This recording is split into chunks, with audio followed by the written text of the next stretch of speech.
Good afternoon, also from my side. As my colleague already said, both of us are working at the Technical University of Germany as a chair of sustainable engineering. Our working areas include such aspects as, for example, enhancing sustainability aspects and production processes, integrating evaluation of sustainability in manufacturing, and also building the link bridging sustainability assessment in research and application. In this area we work a lot with companies, we support them to evaluate their sustainability and also work towards reaching their own sustainability goals. We work a lot with small organizations, small and medium organizations, but also with large corporations like Siemens or Volkswagen. Our main research topics include water and carbon footprint, life cycle assessments, resource efficiency, and sustainability assessment. Now go further to our goals in a cotton project. My colleague told already quite a lot about water footprint, so it's also the main goal of our chair of our university. We want to enhance water footprint to reach a specific steering instrument for political decision makers, for manufacturers and retailers. In this area we have actually two main steps. First of all, this is a database which we are establishing together with our project partners from the Working Group 1 and Working Group 2, where we want to establish a very comprehensive, very region-specific data set for both water consumption and water pollution. And furthermore, we are going into the impact assessment, where we want to evaluate, first of all, local water availability, but also local impacts which are relevant for Pakistan, which are relevant for this area, to see how some efficient measures can positively influence these impacts. You can see on the slide some typical cause-effect chains. It's about human health. There are also some cause-effect chains for resources and for ecosystems. This is what we are working with.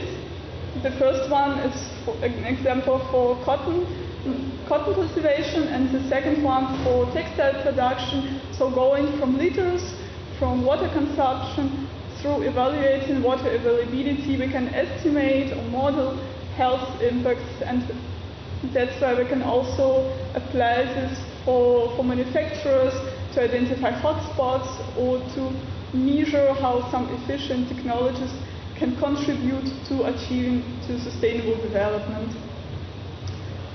Next steps or our next working packages are more applicable for decision makers, for manufacturers, for retailers. First of all, it's an internet-based water footprint tool.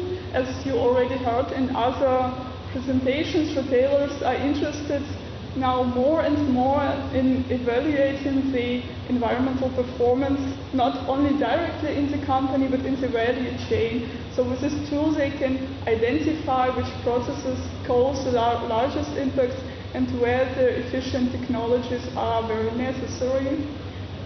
Last but not least, feasibility of a water footprint label. Here we also already heard about some issues with communication of sustainability. In Germany there's growing demand for sustainable cotton, sustainable textile. People still keep buying a lot of clothes. There's a trends like fast fashion, but people are also getting more and more interested in what are the impacts of them when they buy a specific t-shirt or jeans. So with this footprint label we want to evaluate which sustainability aspects related to water can be communicated with the label and in what way. Thank you very much, and at this moment I hand over to my colleague.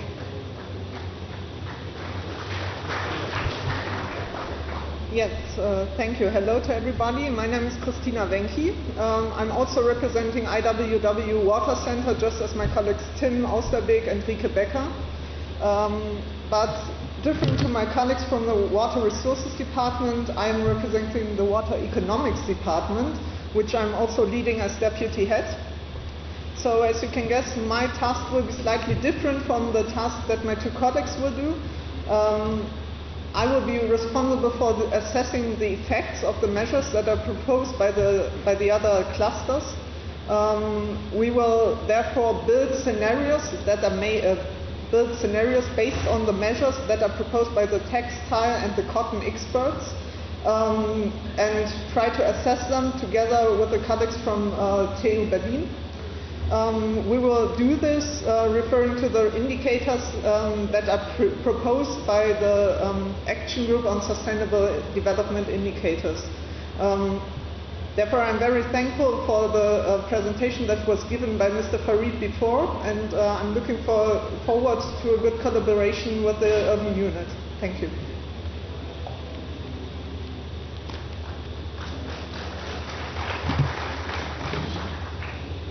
Yeah.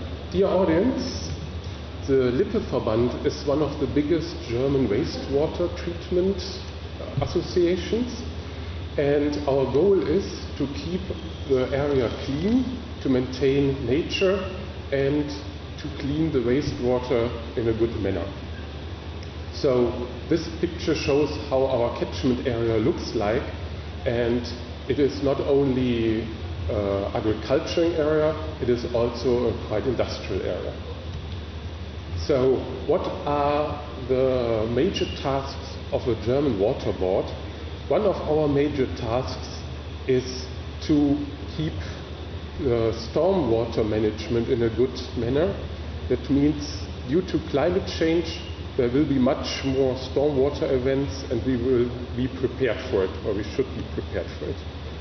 The next three steps regard the water discharge, renaturation of the water courses, and the river maintenance. These three factors, they are all combined together with flood protection and groundwater management.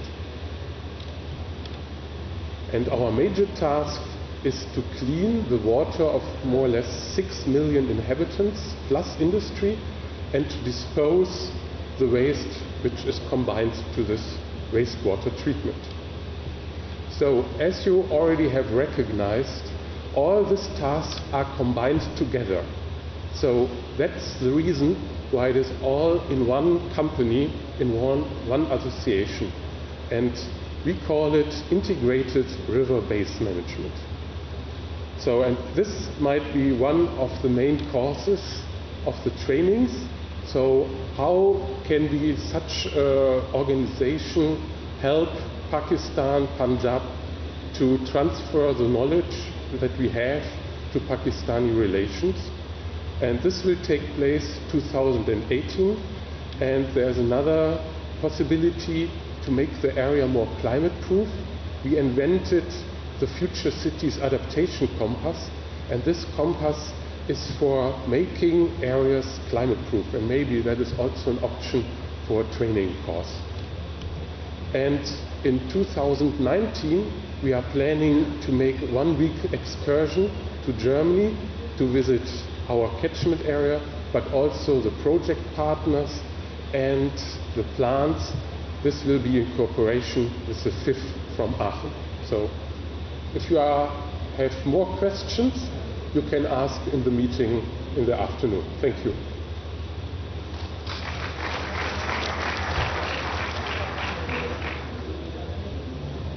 Thank you so much for the detailed presentation. With this, I have a small announcement. For all guests who have come to make this event possible, we have arranged a small music evening today. So all guests are invited for the date is scheduled from 7 p.m. to 8 p.m. For the next presentation, I am honored to invite Ms. Romina Khass. On the stage, she is from GIG, and she will speak on textile cluster of German development cooperation in Pakistan. So please, thanks so much. Yes, good afternoon, ladies and gentlemen. Assalamu alaikum. My name is Romina Khass, and the bad news is that the last presentation was not the last one before the lunch break. However, I'll try to keep it short and sweet. I'd like to introduce the GIZ textile cluster to you. Who's GIZ? GIZ is very often mistaken as a donor in development cooperation. However, GIZ is a governmental development agency owned by the German government, and our main donor is BMZ, the Ministry for Economic Cooperation and Development. And they are now also the main donor for the programs in our GIZ textile cluster. GIZ Pakistan was commissioned to implement 4 small projects dealing with sustainability standards in the textile and garment industry, which we now deal with as the textile cluster. I don't want to go too much into details regarding the names of these various projects and programs, but I want to give you some highlights what we're doing in these programs. The thematic focus is on water efficiency in the textile industry and labor standards in the textile and garment industry. For example, to provide some highlights, we are supporting the Environmental Protection Department of the Punjab in revising the Punjab Environmental Quality Standards. We are developing guidelines how to operate industrial areas in a sustainable manner with regard to water efficiency and also chemicals management and wastewater management, wastewater treatment. And we're implementing the so-called Dialogue for Compliance in partner factories, a change tool for our factories that we're using to support them in improving water efficiency, labor standards, and at the same time productivity. And I'm very happy that we have 2 factories, 2 partner factories of ours here today, where you can also find out how that works. It's Crestex and Kohinoor. So you can hear it directly from the partners how we work. Next to this dialogue in the factories, we are also engaging the partners in social dialogue that is rather on policy level, in particular on labor standards and also participatory watershed management in watersheds with cotton producers. Last but not least, I would like to highlight our activities on capacity development for the Labor and Human Resource Department to build an effective and efficient labor inspection system. Capacity development is an important term in the work of GIZ. What does that mean, capacity development? To summarize it very quickly, it means strengthening the problem-solving skills of our partners, be it governmental partners, be it private sector, be it civil society. Strengthening problem-solving skills is, so to speak, building skills for being able to deal with the future, where we don't know nowadays what sort of challenges are awaiting us and what sort of problems and challenges the future holds. As a matter of fact, there's a couple of challenges that we have to deal with nowadays that we could not foresee 10 years ago.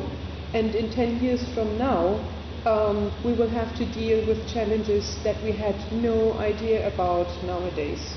This is, so to speak, nature of life. However, we need to be able, and also our partners need to be able to identify problems and challenges as they occur and find flexible means to deal with them, because we believe that solutions that are viable nowadays will not be viable anymore in 10 years from now. So this is one of the key tasks that GIZ engages in. As a matter of fact, the water footprint is a tool to take informed decisions in the end, and pretty much also for decision makers on the various levels we are also dealing with, that is a producer as much as, for example, a policy maker.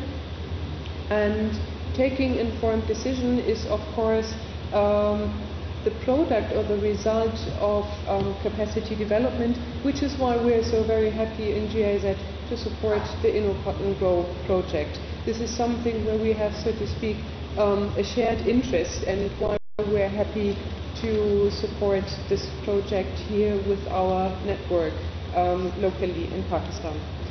This much from my side as a short introduction to GIZ's work in the textile and garment industry here in the Punjab. Having said this, I think the next step is really the one to the lunch table, right? Thank you so much. So there are like 3 pillars for that program, and one of the pillar is spatial development. Other are definitely we will be taking care of business environment reforms, taking care of SME development. But the one area which my team and we are responsible for is the spatial strategy, which will help government developing a lens whereby it will prioritize its public sector investments. And that lens will have feedback from all different areas. It will also have it will be more of a decision support system, which will be based on the evidence we collect from various areas, like what evidence that we get from water, from the social issues, from environmental issues, and all these different things. So what we want to do is we want to develop a coherent planning framework for Punjab for next 20 years. And that should be based on, number one, sound evidence on the ground, which we'll be collecting from industries, from the infrastructure sector, from the agriculture, and all these municipal different areas. And then we will bring together all these different things and develop a core strategy and also a special economic development framework. And then this core strategy will help government guide its public sector investments. Right now the procedure is that government devises a annual development plan, and it decides on what areas it wants to invest in. And there is no as such evidence-based allocation mechanism or no mechanism that can actually filter those projects. So sometimes when governments decide, they will start investing in infrastructure. Sometimes when they will decide to give boost to one part of the economy.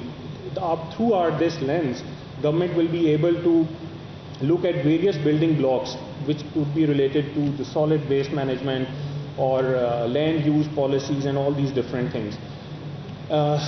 This is just the decision support system in making. We will have data. We are in process of collecting data as well. We already have some data, and we are also doing some analysis and integrating those analysis with our GIS data portal.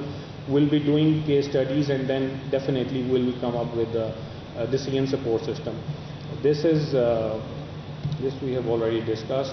So I think all of you people combined here know a lot more than textile industry than me, and I think I'll skip to this part. But just to reiterate what everybody has been saying, we think that textile is very important sector, and this slide tells you that we are like, it provides the labor to our people. It's a cotton producing.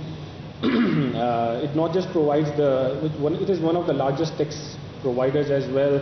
And but what is more important to us is that we need to look into specific areas. For example, if you will look at these cotton and towels and bedwear, these are the major exporting products from Punjab and from Pakistan. And there may be a need to diversify these into less water intensive products. This is just the global freshwater availability 2008 information from Tufts University. If you would look into it, Pakistan was considered a very water-stressed nation, and most of the water was going into the agriculture use. Not much was in industry. And right now, if we look at the blue water scarcity, Pakistan and India and Northern Africa, all these are in highly water scarce regions at the moment. This is one slide that we have made from the data we are getting in from the Census for Manufacturing Industries. And if you will, not that one. If you will look, you will find 3 different pockets which are the major producers of cotton bales in Punjab. And these areas are our core focus at the moment, and it also correlates with the water footprint in the agriculture. This is temporal data in relation to from 91 to 2015. If you would look at Pakistan, we weren't able to enhance our area under production. Our yield has fallen in recent years. And compared to that, if you will look at China, India, and even rest of the world, we would realize that they have immensely improved their yield. And I think this project will also help into demonstrating those different areas whereby yields will be improved and water will be used in a better manner. So this is another area for our concern as well, because we are looking at Punjab's development from industrial perspective as well as social element. So I think there are many areas where FIW and InnoCotton project can collaborate with urban unit. So our spatial temporal data needs probably your and our data needs are aligned in this respect, that we are collecting, we already have irrigation network, we are collecting green, blue and waste related data, which will be integrated into all these whole supply chain, and we are basically proceeding from both ends. We are working at the input level as well as at the output level as well. So we have a very strong remote sensing team. We have a very strong survey and analysis team. And we hope to share all these different analysis with you and work with National Textile University as well to transform it into something that's useful for everybody. And we are also creating these different environmental baseline profiles for different divisions and district level. We are collecting, as I told you, we are collecting data on solid waste, on different protected areas, air quality, because we will be looking at from a 360-degree perspective. And groundwater availability and quality is one of our concerns as well. And this is the Punjab water table and irrigation, which our team has developed with the help of Director Land Reclamation. If you will look at the industrial census of manufacturing industries, which is I think 48% done at the moment, there are 3 clusters. One is in Sialkot, one is in Lahore, and another one is in Faisalabad, which are the textile industry units that we will be focusing on in relation to different areas. This is our green, blue and grey water distribution for Pakistan. And this is one example that came across while we were discussing it yesterday as well. There are 2 factors through which these water related issues can be tackled, and one is the government side, where we are willing to help you introduce with different bodies, where and one side is the supply, the demand side, whereby the international big firms like Levi's, these are developing their own programs by which they are reducing their usual usage of water. Like usually I've been told that it's 10,000 liters of water is used in making of 1 denim jeans, and they have reduced this, they have set targets and reducing it to 3,700. So these such programs and such socially responsible buyers, we also need those buyers in Pakistan, and they need to work with us.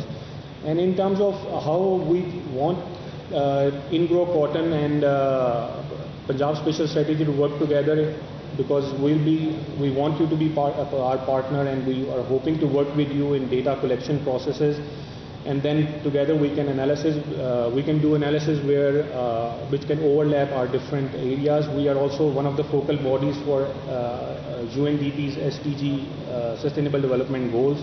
So all these different steps, this pyramid can actually translate into key impacts in the areas, and we are also will be very excited to work with you on this. So, and by working with you in this project, we are hoping to achieve 10 different sustainable development goals, and which will span over 28 targets.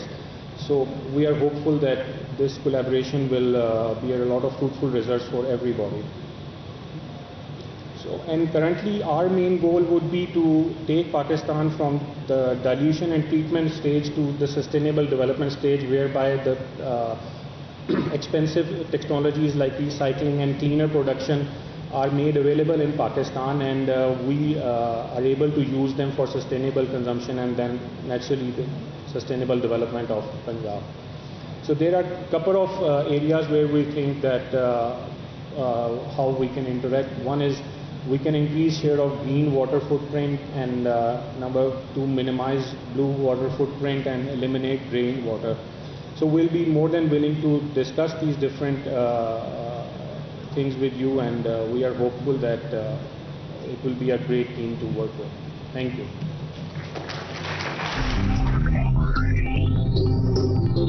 We are from the University of Applied Sciences in Mülheim, which is pretty close to Düsseldorf-Duisburg in central Germany. We, besides teaching, of course, we deal with certain projects in Germany, do a lot of work for various water and wastewater companies, and an important part of our work is also outside of Germany, particularly in countries outside of Europe. For example, in Egypt, or in Lebanon, or in Yemen, Iran. So we are happy now to be here in Pakistan as well. What is our contribution to Innocotten? Well, we are mainly interested in the questions, well, how to ensure that certain new techniques, ideas are actually implemented. So for this reason, we have 3 different steps. The first one is the analysis of the status quo. So for example, how is water allocated to farmers?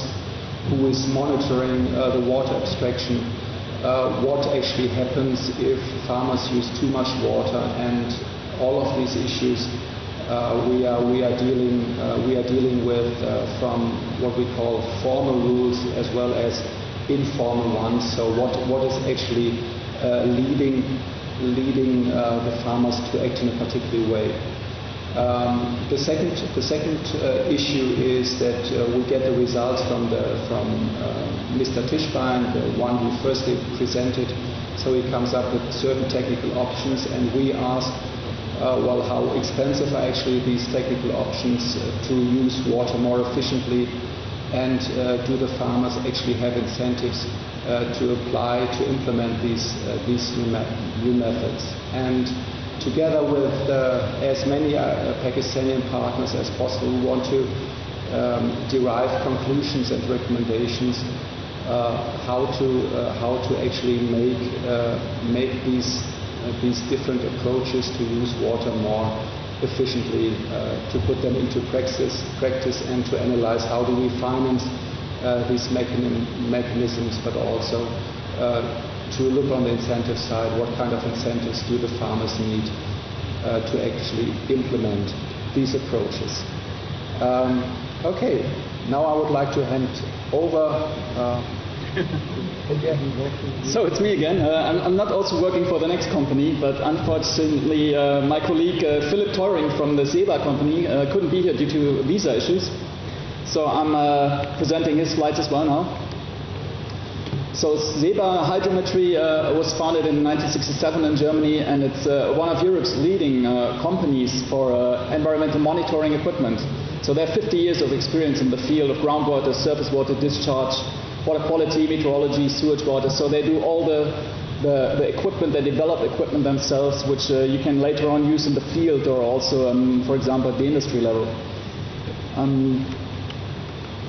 In the Innocotten project, Cotton Grow project, there will be several instruments, several equipment, several tools being used by SEBA, by the company, and one of them I just want to present here is the discharge keeper.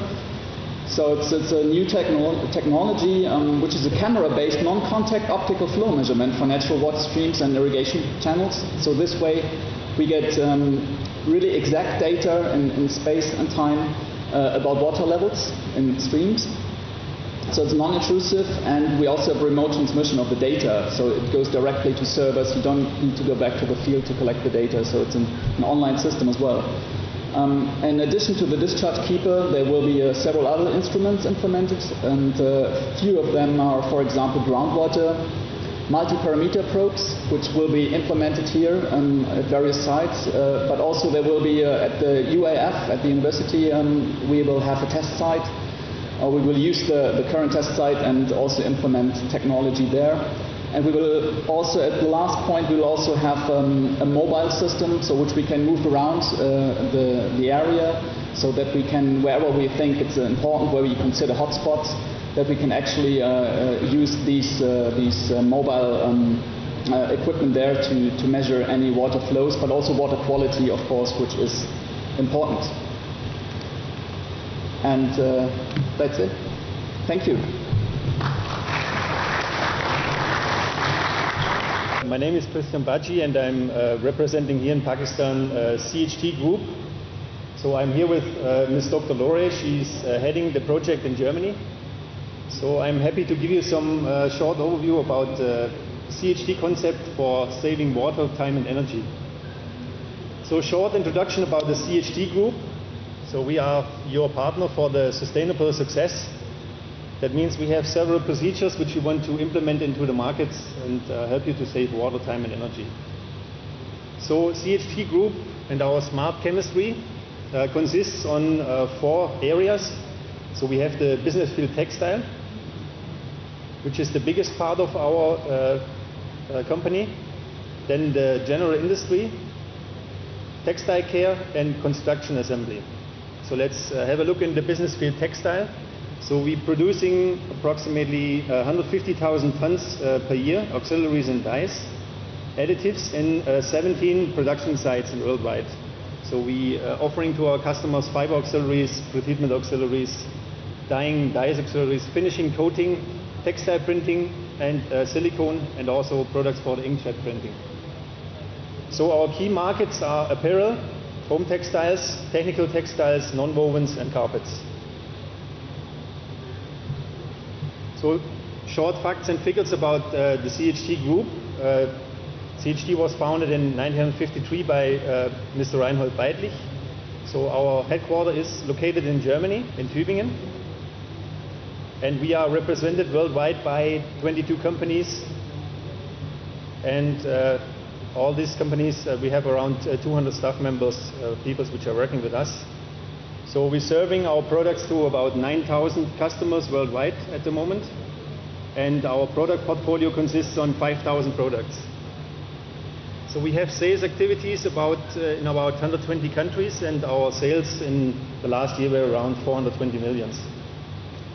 So the CHT Group, which is in my opinion a very important factor also for the industry, is owned by 2 foundations. So there's no investor in the background and no changes for the industry as well. So it's, I would say, a very sustainable partner, and also can provide you good chemistry in the background. So CHT is working also beyond the compliances. So we are analog to the REACH compliances. So we are a partner for, or supporter for the blue sign.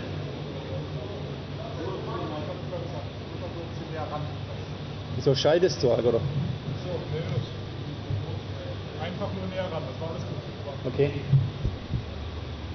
So we are blue sign supporter since 2008. So we were one of the first, which let's say running in that area.